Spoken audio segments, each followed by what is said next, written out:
नमस्ते दोस्तों, स्वागत है आपका परीक्षा स्टडी 24 यूट्यूब चैनल पर। दोस्तों, आज हम आपको डीएलएड प्रथम सेमेस्टर के विषय शिक्षण अधिगम के सिद्धांत कराएंगे। यह पेपर आपका 50 नंबर का होता है। कितने का होता है? 50 नंबर का।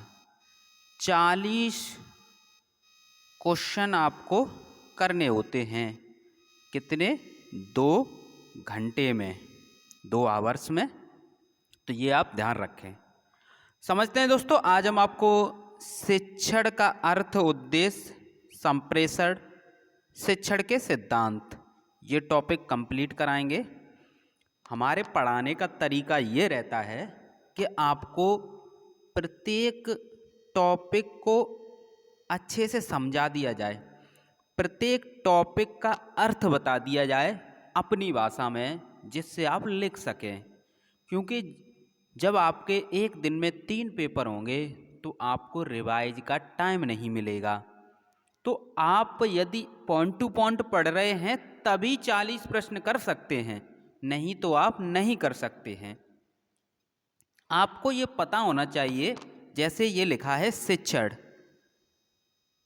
तो शिक्षण का अर्थ पूछा जाए, शिक्षण की परिभाषा पूछी जाए, शिक्षण से क्या आशय है ये पूछा जाए, तो आपको ये पता होना चाहिए शिक्षण का मतलब क्या है। जैसे संप्रेषण, संप्रेषण से यदि पूछा जाता है संप्रेषण किसे कहते हैं, संप्रेषण क्या अभिप्राय है, संप्रेषण के बारे में टिप्पणी लिखिए, तो आपको पता होना चाहिए संप्रेषण होता क्या है। जब आप ये पता कर लेंगे तो आप लिख सकते हैं। देखते हैं दोस्तों, एक एक करके टॉपिक को समझते हैं। शिक्षण, शिक्षण को इंग्लिश में टीचिंग कहते हैं। क्या कहते हैं? टीचिंग। और शिक्षण का मतलब होता है पढ़ाना या फिर सिखाना या ज्ञान देना। जब हम छात्रों को पढ़ाते हैं तो उसका मतलब ये है कि हम उसे कुछ न कुछ सिखा रहे हैं, हम उसे ज्ञान दे रहे हैं। तो आप इसका अर्थ समझ गए होंगे। शिक्षण का मतलब है पढ़ाना या सिखाना या ज्ञान देना। जब ये आपको पता पड़ गए तो आप लिख सकते हैं कि शिक्षण से तात्पर्य पूछा जाए, अर्थ पूछा जाए, आशय पूछा जाए, तो आप लिख सकते हैं ज्ञान प्रदान करना ही शिक्षण है, या आप लिख सकते हैं सिखाना ही शिक्षण है, या आप लिख सकते हैं पढ़ाना ही शिक्षण है। तो ये आपको समझ में आया शिक्षण क्या होता है। अब देखते हैं दोस्तों शिक्षण का सामान्य अर्थ। तो सामान्य अर्थ में आप लिख देंगे शिक्षण का सामान्य अर्थ है ज्ञान प्रदान करना। शिक्षक जो होता है वो शिक्षण के द्वारा शिक्षार्थियों को ज्ञान प्रदान करते हैं। शिक्षण का व्यापक अर्थ पूछा जाए तो क्या लिखेंगे? व्यापक अर्थ में शिक्षण वह प्रक्रिया है, शिक्षण क्या है? एक प्रक्रिया है। तो व्यापक अर्थ में शिक्षण वह प्रक्रिया है जिसमें किसी भी साधन द्वारा, किसी भी समय, किसी भी व्यक्ति द्वारा किसी भी ज्ञान को किसी भी माध्यम से दिया जाए। तो इस प्रकार आप शिक्षण के बारे में समझ गए कि शिक्षण का अर्थ क्या होता है। टीचिंग, यानी इंग्लिश में टीचिंग कहते हैं। शिक्षण को इंग्लिश में क्या कहते हैं? टीचिंग कहते हैं, यानी कि पढ़ाना, सिखाना, ज्ञान देना ही शिक्षण है। तो आप समझ गए। नेक्स्ट देखते हैं शिक्षण की परिभाषा। तो परिभाषा जब पूछी जाती है तो आपको किसी भी एक मनोवैज्ञानिक के अनुसार परिभाषा लिखनी होती है। देखते हैं दोस्तों, जो आपको सरल लगे वो एक याद कर लें। डम्बेल के अनुसार क्या है शिक्षण? शिक्षण का सबसे साधारण अर्थ यह है कि शिक्षक कुछ जानता है और उसे छात्रों को बताता है। क्लार्क ने क्या बताया है? छात्रों के व्यवहार में परिवर्तन लाने की प्रक्रिया, छात्रों के व्यवहार में परिवर्तन लाने के लिए प्रक्रिया के प्रारूप एवं परिचालन की व्यवस्था ही शिक्षण है। एडमंड एमिडन के अनुसार शिक्षण एक अंतःक्रियात्मक प्रक्रिया है जिसमें मुख्यतः शिक्षक व छात्र के मध्य कक्षा में हुई अंतःक्रिया तथा क्रियाएं शामिल होती हैं। B.O. स्मिथ के अनुसार शिक्षण एक उद्देश्य निर्देशित क्रिया है। राय वर्न के अनुसार शिक्षण को सीखने के संगठन के रूप में सर्वोत्तम प्रकार से परिभाषित किया जा सकता है। तो इस प्रकार आप किसी भी मनोवैज्ञानिक के अनुसार एक परिभाषा याद कर लें। यदि आपसे पूछी जाए कि शिक्षण की परिभाषा दीजिए तो आप लिख सकें। नेक्स्ट देखते हैं शिक्षण के उद्देश्य क्या हैं। छात्रों के ज्ञान में वृद्धि करना। जब हम छात्र को पढ़ाते हैं तो उसका मतलब ये है कि छात्रों के ज्ञान में वृद्धि हो रही है।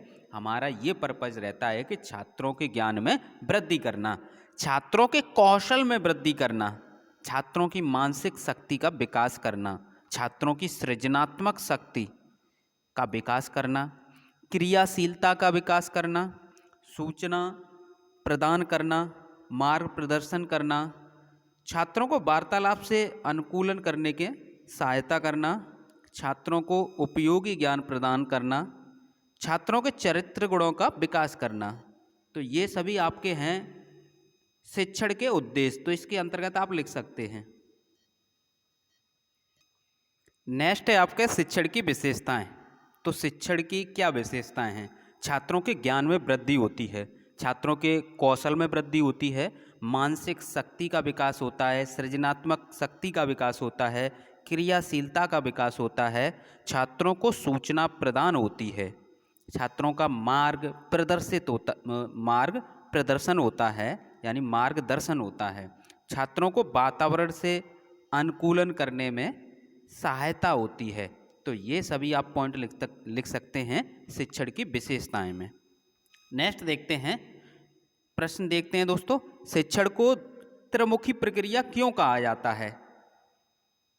शिक्षण को त्रिमुखी प्रक्रिया इसलिए कहा जाता है क्योंकि शिक्षण के अंतर्गत तीन बिंदु होते हैं। कौन कौन से? शिक्षक, शिक्षार्थी और पाठ्यक्रम, यानी अध्यापक, छात्र और पाठ्यक्रम। शिक्षण करते समय ध्यान रखना चाहिए, शिक्षण यानी पढ़ाते समय क्या ध्यान रखना चाहिए? जो छात्र आपके क्लास में बैठे हैं तो आपको ये ध्यान रखना है उनकी रुचि के अनुसार पढ़ाएं, मानसिक स्तर के अनुसार पढ़ाएं, जो बालक का मानसिक स्तर है उसी के अनुसार पढ़ाएं। शिक्षण प्रक्रिया में समाहित प्रक्रिया तो कितनी है? 3 है। शिक्षा को त्रिमुखी प्रक्रिया माना गया है। इसकी केंद्र बिंदु संख्या कितनी होती है?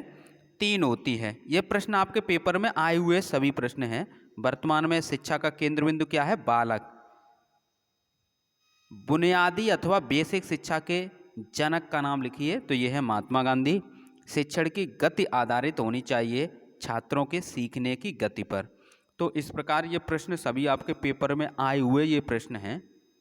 नेक्स्ट देखते हैं, नेक्स्ट टॉपिक है आपका संप्रेषण, जिसे इंग्लिश में कम्युनिकेशन कहते हैं। अब संप्रेषण को पहले समझते हैं, संप्रेषण होता क्या है। संप्रेषण 2 शब्दों से मिलकर बना है, सम प्लस प्रेषण। सम का जो अर्थ होता है वो समान, प्रेषण का मतलब होता है भेजना।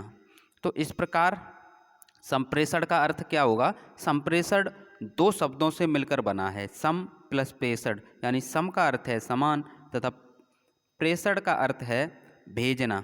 अर्थात इसका शाब्दिक जो अर्थ निकलेगा वो क्या निकलेगा? समान रूप से भेजा गया या समान रूप से भेजना क्या कहलाता है? संप्रेषण कहलाता है। संप्रेषण जो प्रक्रिया होती है वो 2 व्यक्तियों के, कम से कम 2 व्यक्तियों के बीच में तो होती है, यानी एक तो सूचना देने वाला, एक सूचना प्राप्त करने वाला, तभी तो एक कंप्लीट संप्रेषण होगा। आगे देखते हैं दोस्तों, जो मेन इसकी डेफिनेशन कहें या अर्थ कहें वो ये है कि 2 या 2 से अधिक व्यक्तियों के मध्य सूचनाओं, विचारों तथा संदेशों का आदान प्रदान करना ही संप्रेषण कहलाता है। क्या कहलाता है? संप्रेषण कहलाता है। तो इस प्रकार आप याद कर सकते हैं, 2 या 2 से अधिक व्यक्तियों के मध्य सूचनाओं का, विचारों का, संदेशों का आदान प्रदान करना ही संप्रेषण कहलाता है। संप्रेषण की परिभाषा पूछी जाए तो आप लिख सकते हैं कीथ डेविस के अनुसार संप्रेषण एक व्यक्ति से दूसरे व्यक्ति को सूचनाएं तथा समझ भेजने की प्रक्रिया है। E.G. मेयर के अनुसार संप्रेषण से तात्पर्य एक व्यक्ति के विचारों तथा सम्मतियों से दूसरे व्यक्ति को परिचित कराने से है। न्यूमैन एवं समर के अनुसार दो या दो से अधिक व्यक्तियों के मध्य तथ्यों, विचारों, सम्मतियों अथवा संवेगों का आदान प्रदान ही संप्रेषण है। इस प्रकार आपने संप्रेषण को समझा। संप्रेषण क्या था? संप्रेषण दो शब्दों से मिलकर बना है, सम प्लस प्रेषण।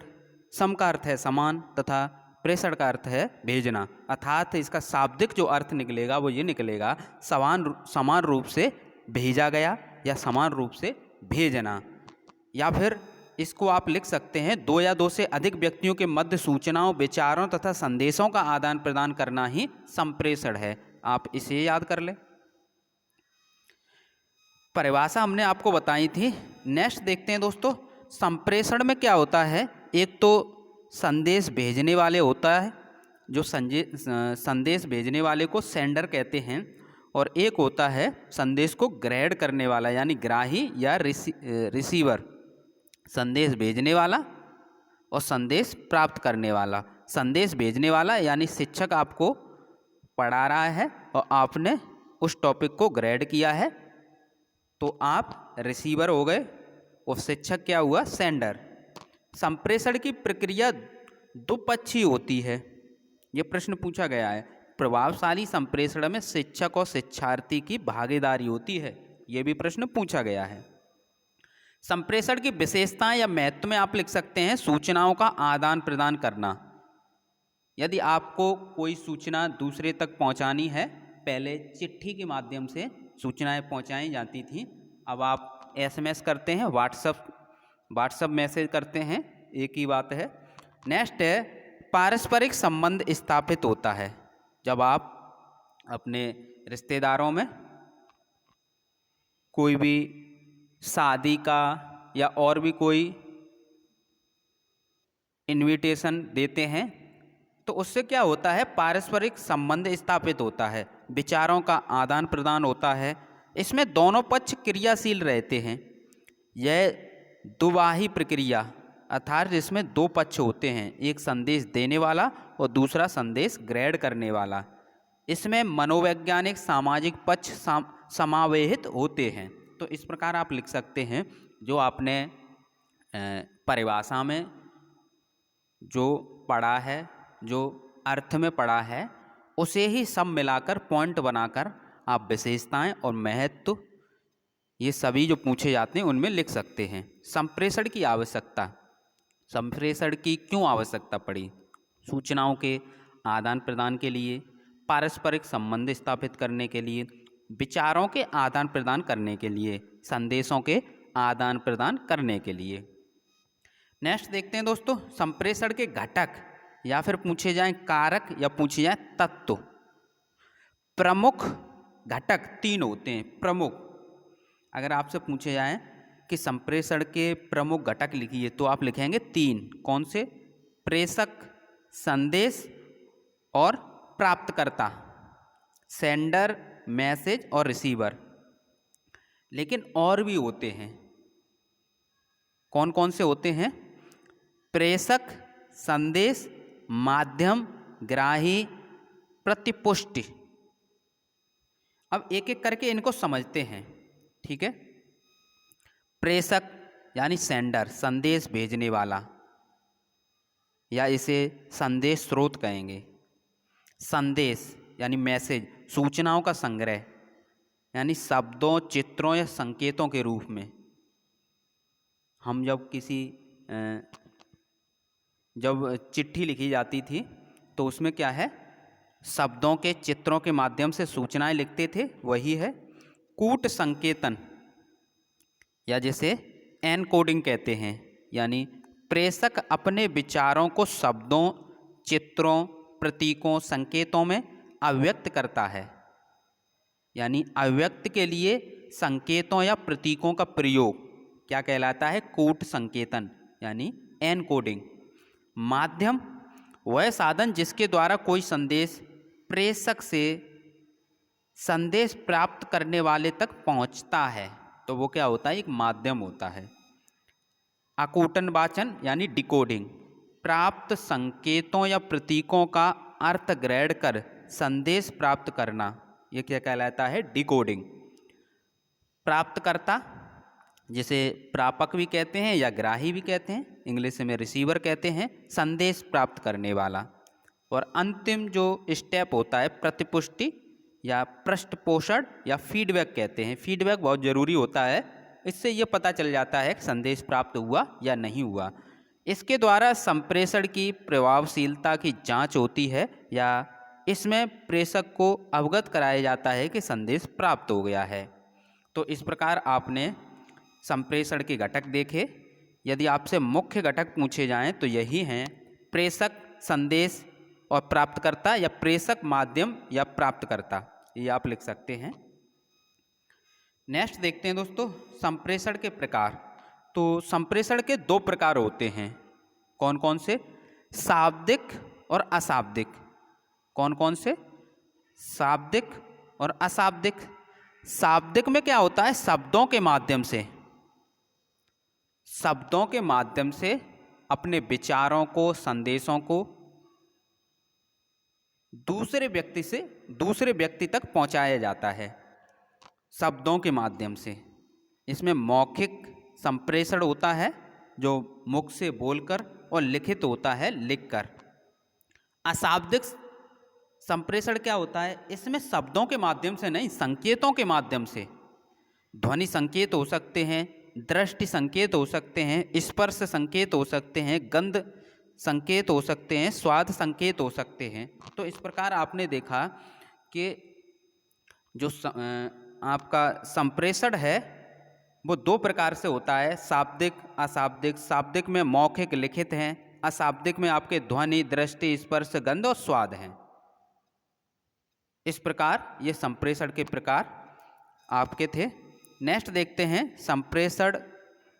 कक्षा में छात्रों की संख्या के आधार पर दो प्रकार के होते हैं, व्यक्तिक संप्रेषण, सामूहिक संप्रेषण।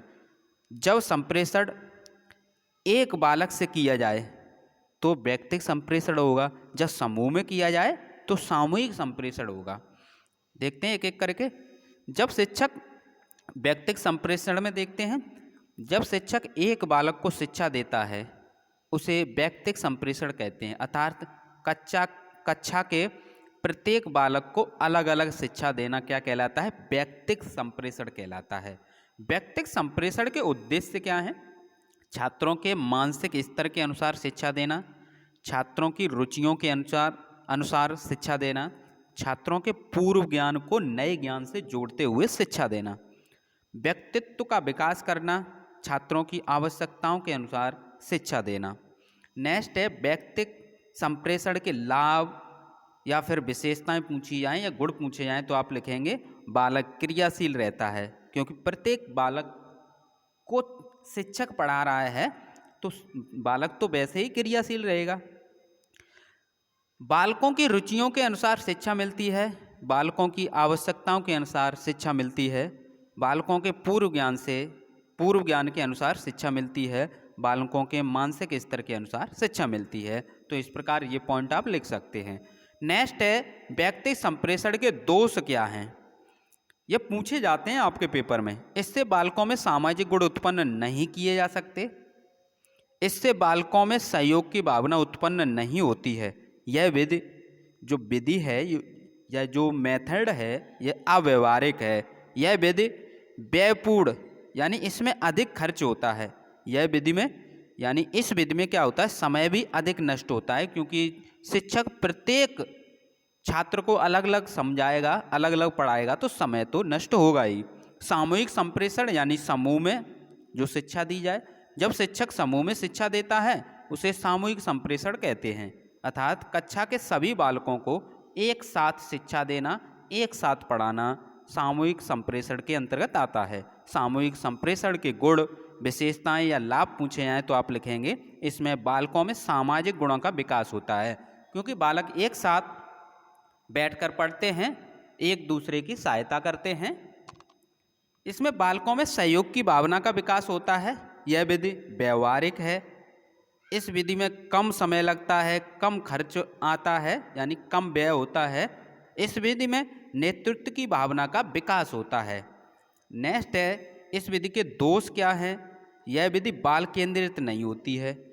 यह विधि मंदबुद्धि बालकों के लिए उपयोगी नहीं है।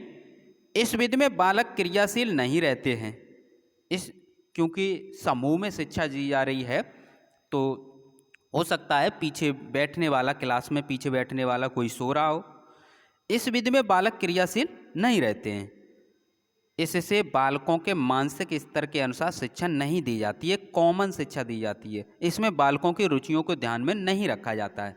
तो इस प्रकार ये आप लिख सकते हैं। नेक्स्ट है इसी में संप्रेषण में प्रभावी संप्रेषण। यदि एक व्यक्ति दूसरे व्यक्ति को कोई सूचना देता है और दूसरा व्यक्ति दूसरे व्यक्ति द्वारा सूचना ग्रहण करने का संकेत प्रेषक को किसी प्रतिक्रिया के रूप में प्राप्त हो जाए, तो वह प्रभावशाली संप्रेषण होता है।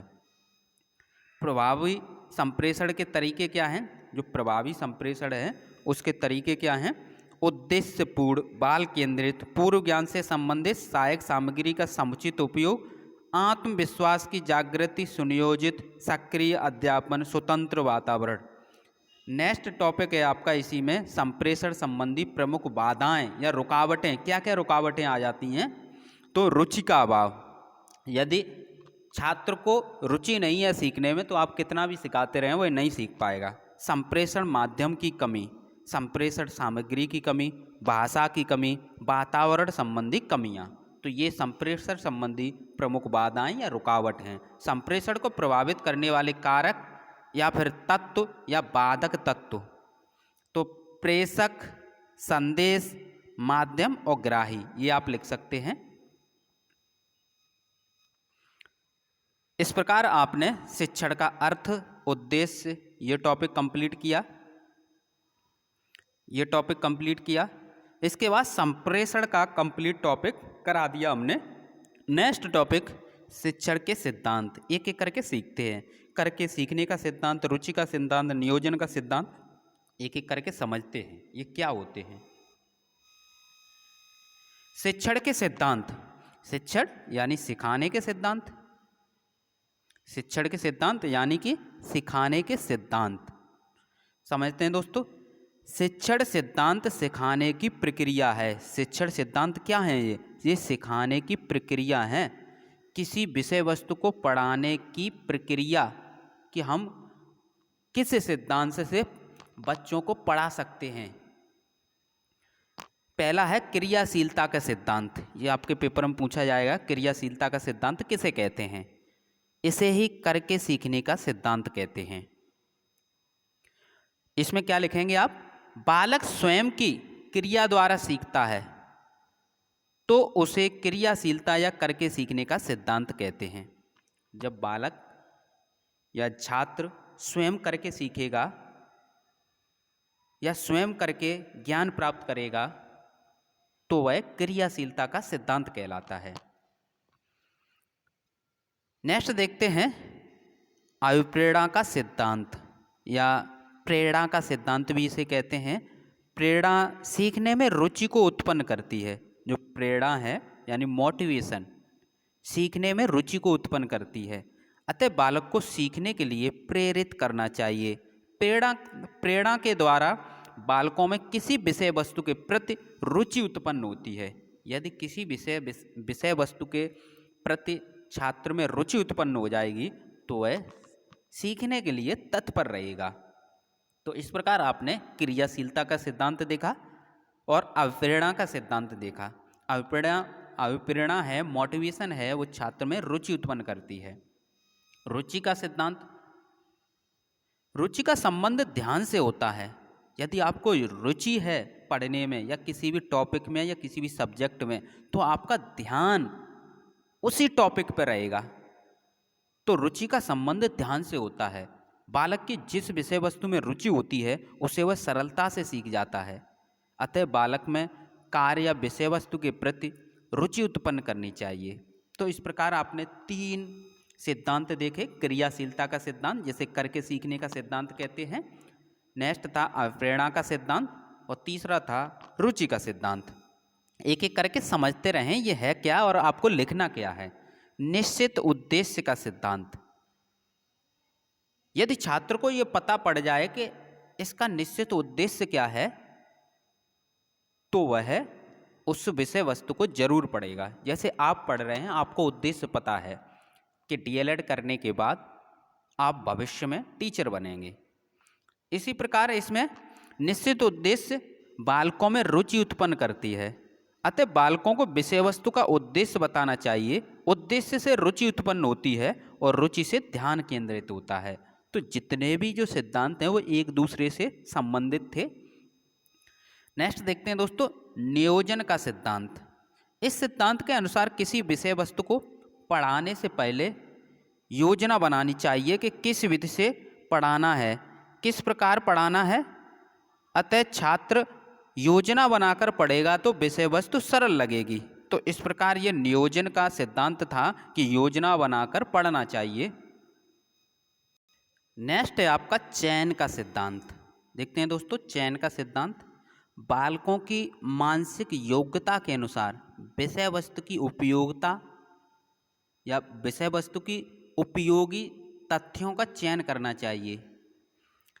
बालकों की मानसिक योग्यता के अनुसार विषय वस्तु के उपयोगी तथ्यों का चयन करना चाहिए। तो ये चयन के सिद्धांत में आप लिख सकते हैं।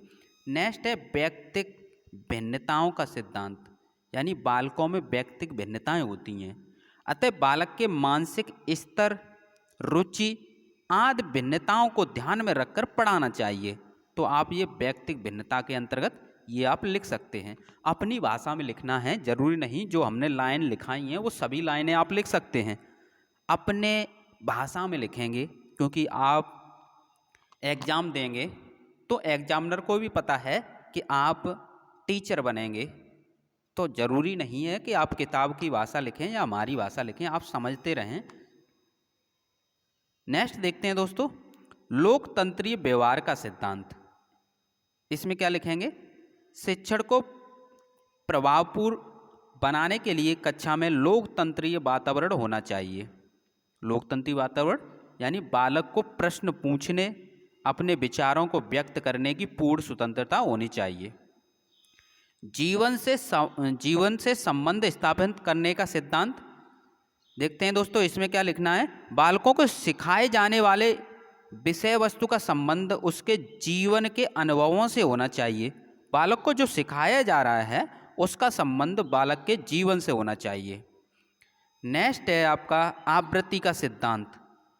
आवृत्ति के सिद्धांत में आप क्या लिखेंगे, बालकों को किसी कठिन विषय वस्तु को सिखाने के लिए उस विषय वस्तु को बार बार दोहराना चाहिए। इस प्रकार कठिन पाठ भी सरल हो जाता है। आवृत्ति मतलब होता है दोहराना। निर्माण एवं मनोरंजन का सिद्धांत, इसके अंतर्गत देखते हैं, बालक को मनोरंजन के साथ पढ़ाना चाहिए। यदि बालक पढ़ने में मनोरंजन का अनुभव करेगा तो वह कठिन विषय वस्तु को भी सरलता से समझ जाएगा। नेक्स्ट है आपका विभाजन या लघु सोपानों का सिद्धांत। विभाजन, बालकों को विषय वस्तु को सोपानों में विभाजित करके पढ़ाना चाहिए, अर्थात विषय वस्तु को छोटे छोटे भागों में विभाजित करके पढ़ाना चाहिए। नेक्स्ट देखते हैं, शिक्षण के सिद्धांत। यदि परिभाषा पूछी जाती है तो आप लिखेंगे, टेवर्स के अनुसार शिक्षण सिद्धांत बहुत से तर्क वाक्यों का एक समूह होता है जिसमें एक ओर शिक्षा के परिणामों तथा दूसरी ओर छात्रों की विशेषताओं में पारस्परिक संबंधों को स्पष्ट किया जाता है। तो परिभाषा आप याद कर सकते हैं। शिक्षण सिद्धांतों की आवश्यकता, क्यों आवश्यकता पड़ी, सिखाने के लिए, उचित वातावरण उत्पन्न करने के लिए, शिक्षा के परिणामों तथा छात्रों की विशेषताओं के मध्य संबंध स्थापित करने के लिए, बालकों को सिखाने के लिए, बालकों को पढ़ने में रुचि उत्पन्न करने के लिए। तो ये सभी क्यों हैं कि बालक जो छात्र हैं उनका ध्यान पढ़ाई पर लगे, उनका ध्यान केंद्रित हो, पढ़ाई के प्रति रुचि रहे। तो ये सिद्धांत इसलिए सिखाए जाते हैं कि शिक्षक सीखे और इसे छात्रों पर अप्लाई करे, यानी पढ़ाने की विधि में अप्लाई करे, अपनी कक्षा में इनका प्रयोग करे। नेक्स्ट टॉपिक है आपका ये सिलेबस में शिक्षण के सूत्र, यानी सरल से जटिल की ओर, स्थूल से सूक्ष्म की ओर, एक एक करके सभी आपको समझाते हैं। शिक्षण के सूत्र, शिक्षण के सूत्र यानी किसी विषय वस्तु को पढ़ाने का क्रम है। शिक्षण सूत्र क्या है? किसी विषय वस्तु को पढ़ाने का क्रम है। शिक्षण सूत्र के प्रयोग से छात्रों को विषय वस्तु का ज्ञान सरलता से तथा रोचक ढंग से कराया जाता है। ज्ञात से अज्ञात की ओर, इसमें क्या लिखेंगे आप? छात्रों को पहले क्या है, जो ज्ञात है उसी से जोड़ते हुए जो अज्ञात वस्तु है उसे समझाएंगे। समझते हैं दोस्तों? इस शिक्षण सूत्र के अनुसार बालक को जो कुछ भी पहले से जो बालक है जो कुछ भी पहले से जानता है उसी के आधार बनाकर उसे उन बातों को बताया जाता है जो वह नहीं जानता है, अर्थात बालक के पूर्व ज्ञान के आधार पर नवीन ज्ञान प्रदान किया जाता है। जैसे बच्चों को जोड़ बताना है तो पहले उसे गिनती सिखाते हुए जोड़ बताया जाता है। स्थूल से सूक्ष्म की ओर, स्थूल माने यहाँ पर बड़ा हो गया और सूक्ष्म माने यहाँ पर छोटा हो गया। तो समझते हैं दोस्तों, यदि आप अर्थ समझ जाएंगे इसका तो आप उसको अपनी भाषा में लिख सकते हैं। तो स्थूल से सूक्ष्म की ओर देखते हैं दोस्तों। इस शिक्षण सूत्र के अनुसार बालक को पहले बड़ी वस्तुओं का ज्ञान देते हैं, फिर क्या करते हैं, छोटी वस्तुओं का ज्ञान देते हैं। अर्थात स्थूल वस्तुओं की सहायता से सूक्ष्म बातों को बताया जाता है या सूक्ष्म बातों का ज्ञान कराया जाता है। जैसे प्रारंभिक कक्षाओं में गिनती सिखाते समय तीलियों, गोलियों, कंकड़ों आदि स्थूल वस्तुओं की सहायता ली जाती है। पूर्ण से अंश की ओर, पूर्ण माने कोई वस्तु पूरी है, अंश माने उस वस्तु का एक छोटा सा भाग। अब इसका अर्थ समझ गए? तो अब समझते हैं दोस्तों। इस शिक्षण सूत्र के अनुसार बालक को सर्वप्रथम पूर्ण विषय वस्तु की जानकारी दी जाती है, फिर उसे एक एक अंश की जानकारी दी जाती है। बालक को सर्वप्रथम वाक्य का ज्ञान कराते हैं, फिर उस वाक्य में प्रयुक्त कर्ता, क्रिया, कर्म के बारे में बताया जाता है। सरल से कठिन की ओर, सरल आप जानते हैं, कठिन भी जानते हैं। तो बालक को पहले सरल तथ्य बताएंगे या सरल बातें बताएंगे, फिर उसको कठिन। तो पहले सरल सवाल कराएंगे फिर कठिन की ओर ले जाएंगे, तो ये सरल से कठिन की ओर है। इस शिक्षण सूत्र के अनुसार बालक को पहले सरल बातों को बताया जाता है, फिर कठिन बातों को बताया जाता है। जैसे बालक को पहले अक्षर का ज्ञान कराएंगे, फिर शब्द का और अंत में वाक्य का। मूर्त से अमूर्त की ओर, मूर्त यानी प्रत्यक्ष, अमूर्त यानी अप्रत्यक्ष। मूर्त का मतलब ये है जो वस्तु हमारे सामने है वो मूर्त है, जो हमें नहीं दिखाई दे रही, जो हमारे सामने नहीं है वो अमूर्त है। तो आप इसका अर्थ समझ गए। अब इसमें क्या लिखेंगे? इस शिक्षण सूत्र के अनुसार बालक को सर्वप्रथम उन वस्तुओं का ज्ञान देना चाहिए जिनको वह देख सकता है, उसके बाद उन वस्तुओं का ज्ञान देना चाहिए जिनको वह नहीं देख सकता। अनिश्चित से निश्चित की ओर, अनिश्चित से निश्चित की ओर देखते हैं दोस्तों। इस शिक्षण सूत्र के अनुसार बालकों में बौद्धिक विकास का क्रम अनिश्चित से निश्चित की ओर होता है। मानसिक विकास व अनुभव के साथ साथ उसके विचारों में स्पष्टता व निश्चितता आ जाती है।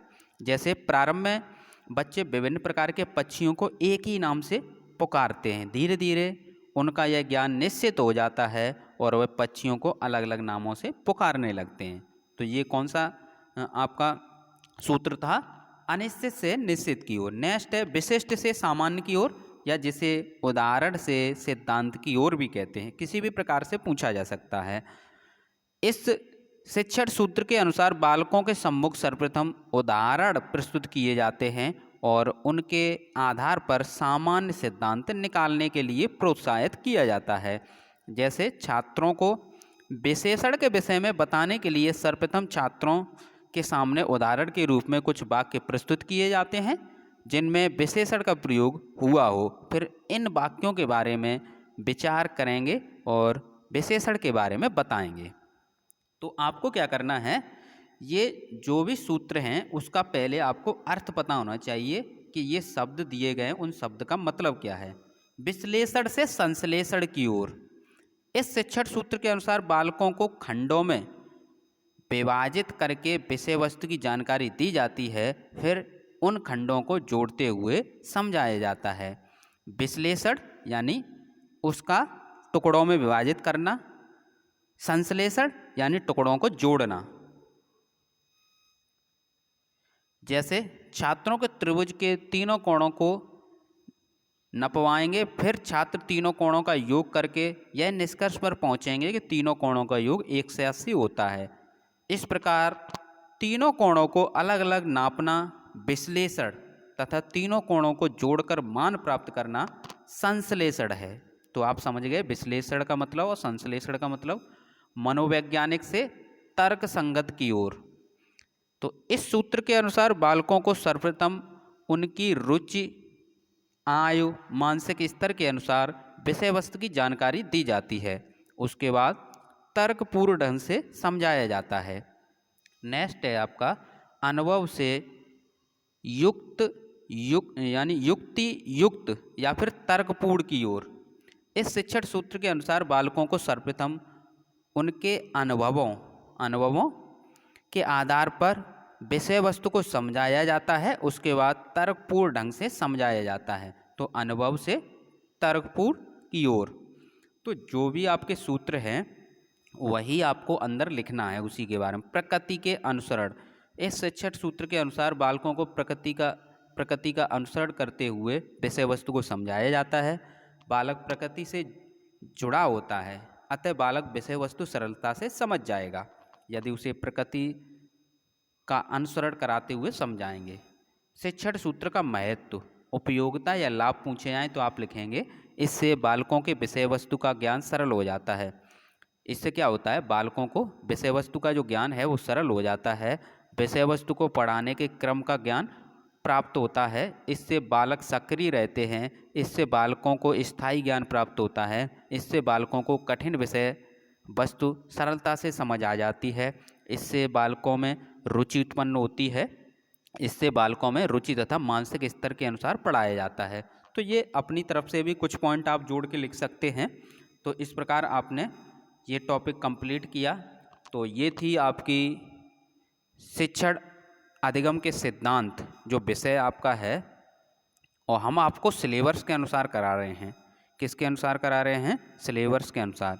तो ये आपका दूसरा विषय था शिक्षण अधिगम के सिद्धांत। तो आज हमने आपको शिक्षण का अर्थ, उद्देश्य, शिक्षण के सिद्धांत और शिक्षण के सूत्र 3 टॉपिक कंप्लीट कराए हैं। वीडियो को लाइक करें, शेयर करें। थैंक यू दोस्तों।